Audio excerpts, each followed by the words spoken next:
De onde estava, a uns 70 metros de distância, Pete viu tudo. Viu o policial esticar a arma para abrir a porta da perua com o cano. Viu o cano desaparecer na porta, como se o carro todo não passasse de uma ilusão de ótica. Viu o policial ser puxado para a frente e o chapéu grande e cinza cair da cabeça dele. E em seguida, o policial foi puxado pela porta e só sobrou o chapéu ao lado do celular de alguém. Sejam bem-vindos mais uma vez à Insônia Literária e hoje falaremos sobre O Bazar dos Sonhos Ruins, de Stephen King. O Bazar dos Sonhos Ruins teve como título original The Bazaar of Bad Dreams, que provavelmente eu estou pronunciando errado.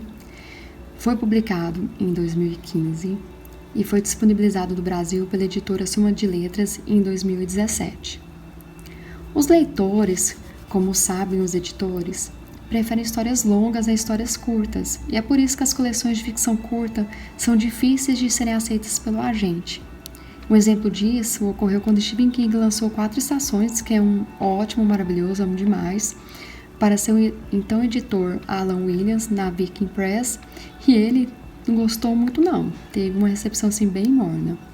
Mas, quando King ofereceu um romance sobre um carro assombrado, Williams ficou extremamente entusiasmado. Mas King já explicou nas introduções de seus livros, bem como as entrevistas, que ele continua escrevendo não pelo dinheiro, mas pelo amor. Por isso que ele continua escrevendo contos. Na introdução de Bazar dos Sonhos Ruins, King exalta as virtudes de um bom conto. Inclusive, antes de cada um, ele escreve a origem de cada um deles. Então, assim, eu gosto muito dessa parte, a gente descobrir a história por trás da história. Mas ele também explica o seguinte, abre aspas, há algo a ser dito para uma experiência mais curta e intensa.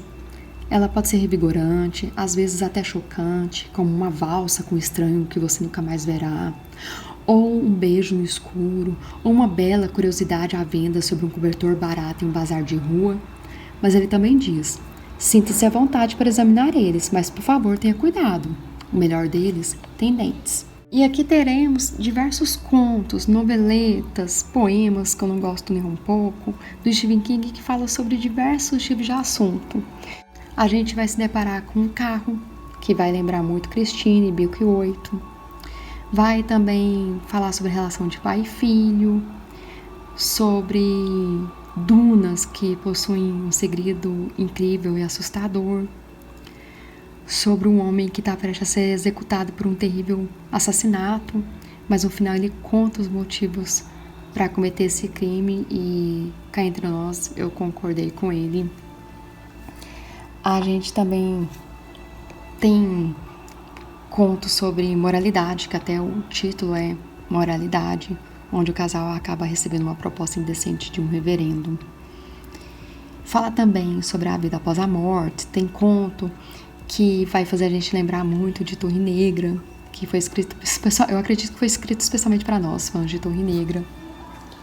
Tem também uma historinha sobre Blockade Billy, que eu fiz um vídeo um tempo atrás e vou aproveitar aqui e fazer uma errata, pois eu havia feito um vídeo falando que esse conto nunca havia sido publicado, e logo depois que meu amigo escutou isso, o Yuri, ele me deu um puxão de orelha, e agora eu aproveito a oportunidade de pedir desculpa a todos pelo engano, porque realmente eu não lembrava desse conto neste livro. Mas agora vamos às curiosidades. Esses contos, a maioria deles são velhos, gente, não são publicados pela primeira vez aqui. Blockade Billy foi publicado em 2010, 1081 e A Duna foi publicado em 2011. Ur foi lançado no formato de e-book em 2009 e ele foi escrito por King especialmente para a promoção do trabalho do Kindle 2 em parceria com a Amazon, e para a publicação da história, já neste livro aqui, do Bazar dos Sonhos Ruins, o Stephen King precisou editar e revisá-lo, alterando algumas partes. Em Garotinho Malvado, que é outro conto aqui muito bom, ele viu a primeira vez a luz do dia aqui, nesse livro. Porém, ele foi publicado em 2014 nos idiomas francês e alemão. E essa foi uma forma de agradecimento de King aos fãs daqueles países que o acolheram durante sua turnê europeia de Dr. Sono em 2013. O conto Trovão de Verão foi publicado pela primeira vez na antologia Turn Out the Lights, em 2013, que reunia histórias de diversos autores, incluindo Clive Barker e Peter Straub. O conto A Vida Após a Morte foi publicado pela primeira vez oralmente, através de uma palestra concedida pelo próprio Stephen King à Universidade de Lowell, em Massachusetts, em dezembro de 2012. Na oportunidade, King leu uma história. Aí nessa hora, King leu a história inteirinha e ainda deu alguns detalhes de como seria o romance Mr. Mercedes.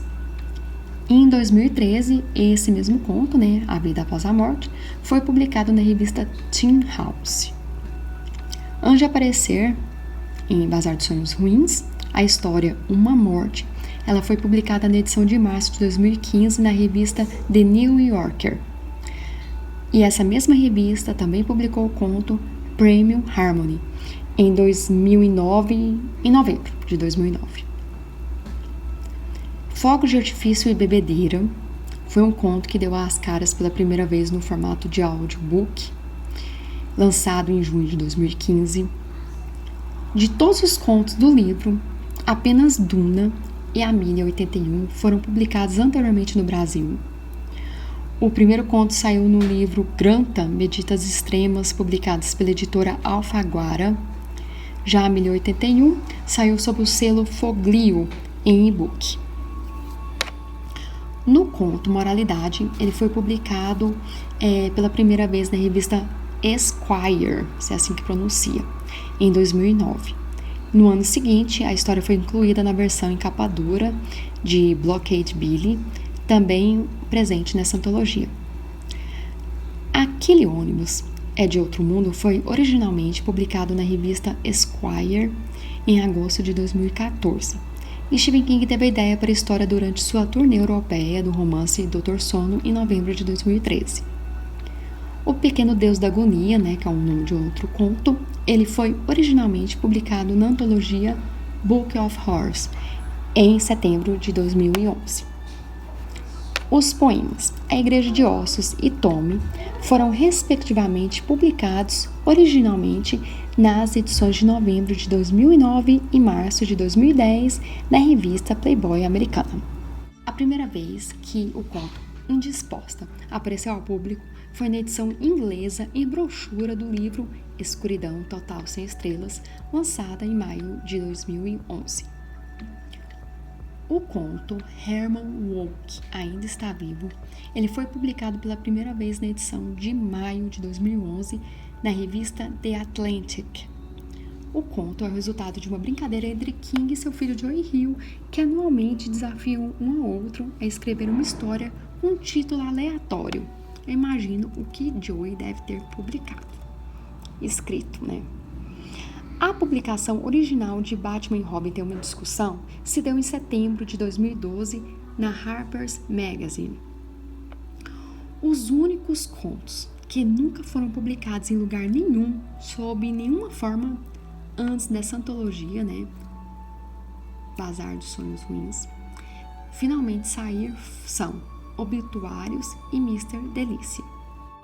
Em 2015 foi publicado Uma Morte, com edição de março na The New Yorker, e Fogos de Artifício e Bebedeira, já em formato de e-book, em junho. Mas ambos já haviam sido publicados ao longo do ano, antes do lançamento desse livro aqui que a gente está comentando. E agora, uma curiosidade muito legal, porque realmente aconteceu. Isaac Harris, o personagem do conto Pós-Vida, ele realmente existiu. A história que ele conta a Bill Andrews sobre um incêndio na sua fábrica de tecelagem, a Triangle Shirt Waste Company, que matou vários empregados no nono andar, em 25 de março de 1911, e de como poderia ter salvado mais vidas se seu sócio, Max Blank, pelo menos na versão dele, não houvesse outrora trancado a saída de incêndio secundária como medida anti-furto, também é verdadeira. Em 27 de novembro de 1911, tanto Harris como Blank, eles foram absolvidos da acusação de 7 homicídios dolosos simples e qualificados, pois, no meu ponto de vista, além deles, né, terem um bom advogado, o promotor público também ajudou. Ele deu a maior burrada da vida dele. Ele falhou em provar que a dupla tinha ciência da saída trancada. Na tragédia, 146 pessoas morreram, entre carbonizados e outros que saltaram pelas janelas do prédio. E apesar de inocentados, os sócios, pelo menos isso, tiveram suas imagens eternamente danificadas. E em 1918 tiveram que fechar a Triangle Shirtwaist. No conto, fogos de artifício e bebedeira marca o retorno do personagem Andy Clutterbuck, chefe de polícia da cidade de Castle Rock, visto nas obras Metade Negra, Trocas Macabras e Love, a história de Lizzie. Trovão de Verão, outro conto, conta com a participação de um cão chamado Gandalf, e no romance do Maqui também tem um cãozinho com o mesmo nome. No conto Trovão de Verão, o protagonista, que trabalha com publicidade, menciona um refrigerante chamado Nozi, produzido por um de seus clientes. Nozi seria a abreviação do refrigerante fictício, não existe, então não adianta tentar procurar. O refrigerante fictício chama Noz-Alá, né? Noz-Alá, visto na saga A Torre Negra. Na historinha em Ur, reencontramos os homens baixos em seus casacos amarelos, vilões que ficaram marcados por suas aparições na antologia Hearts in Atlantis, que seria o Coração em Atlântida, Corações em Atlântida, que são contos também, né? 4 contos, 4 noveletas, e também na saga Torre Negra. Falando nisso, Hearts in Atlantis, bem que a Suma podia traduzir, hein? Eu acredito que esse realmente nunca foi publicado aqui. E lógico, por último, não poderia faltar o nosso querido número 19, número místico da série Torre Negra, onde ele aparece aqui em Blockade Billy, onde ele usa o número 19 no seu uniforme. Eu agradeço a todos que me acompanharam até aqui, um grande abraço e até mais.